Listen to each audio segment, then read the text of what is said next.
સમાચારમાં આગળ વાત કરીશું. સુરેન્દ્રનગરમાં ગેરકાયદે ધમધમતી કાર્બોસેલની ખાણ મામલે કાર્યવાહી થઈ છે. વીટીવી ન્યૂઝના અહેવાલ બાદ ખાણ ખનીજ તંત્ર અને પોલીસ જાગ્યું છે. ગેરકાયદેસર કાર્બોસેલની ખાણો ધરાવતા ગામડાઓના સરપંચ અને તલાટીઓને નોટિસ ફટકારવામાં આવી છે, તો તાત્કાલિક નોટિસનો જવાબ રજૂ કરવા કલેક્ટરે આદેશ આપ્યો છે. ગેરકાયદેસર ખાણો ચાલતી હોવા છતાં તંત્રનું ધ્યાન ન દોરવા નોટિસ ફટકારાઈ છે. ગેરકાયદેસર ખાણો બંધ કરાવવા માટે કલેક્ટર દ્વારા સ્પેશિયલ ટીમ પણ બનાવાઈ છે.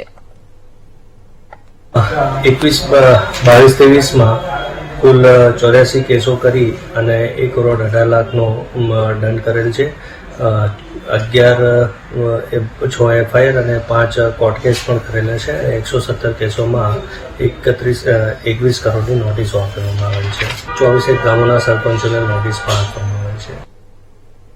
તો વધુ માહિતી મેળવીએ સંવાદદાતા સચિન પાસેથી. સચિન, સુરેન્દ્રનગરમાં ગેરકાયદે ધમધમતી કાર્બોસેલની ખાણ મામલે કાર્યવાહી થઈ છે, નોટિસ પણ ફટકારવામાં આવી છે. સચિન, જી દીપિકા, જો વાત કરવામાં આવે તો સુરેન્દ્રનગર જિલ્લામાં વહીવટી તંત્ર અને પોલીસ વિભાગે સફાળું જાગ્યું છે. એમાં કલેક્ટરની અધ્યક્ષસ્થાને મીટિંગ યોજાઈ હતી, જેમાં 24 ગામોમાં ગેરકાયદેસર કાર્બોસેલની ખાણો ચાલે તેના સરપંચો અને તલાટોને નોટિસ ફાળવવામાં આવી છે.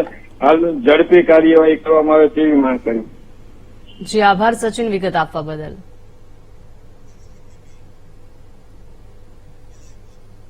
તો ગેરકાયદેસર ખાણો બંધ કરાવવા માટે કલેક્ટર દ્વારા સ્પેશિયલ ટીમ પણ બનાવવામાં આવી છે.